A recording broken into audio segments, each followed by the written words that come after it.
The whole idea of today's conversation was just to get to a reciprocal playing field, a even playing field. So, Mr. O'Leary, what if there was a company called WeatherTech? You know, and they produce really nice mats for their car. I have them in my F-150. And they woke up one day and they looked on Alibaba and they saw that their products were being sold on Alibaba. And they looked at their shipping, and they never had done any business with Alibaba.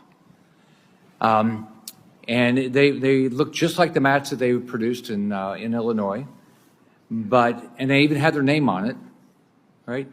What could they do to stop this theft of their product? And they got nothing for it.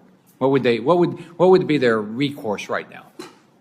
There is nothing they can do. You have just told the story of 1 million small businesses in America over the last 20 years.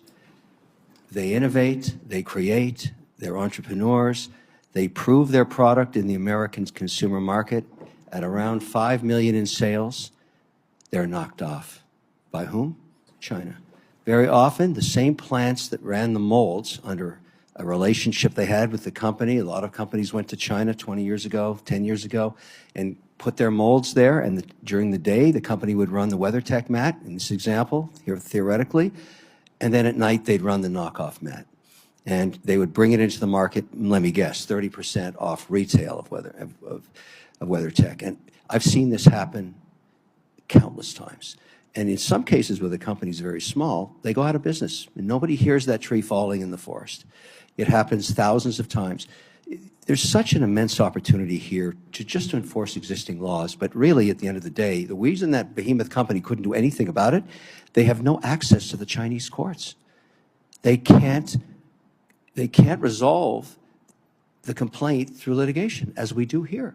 So my recommendation is, look, if you're a Chinese company and you want to use our courts to litigate your complaint, sorry. Not until you open yours. We'd love to work with you, but unless it's a reciprocal play, the whole idea of today's conversation was just to get to a reciprocal playing field, a even playing field.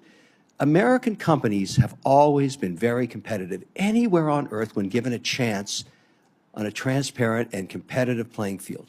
That's not the case in China.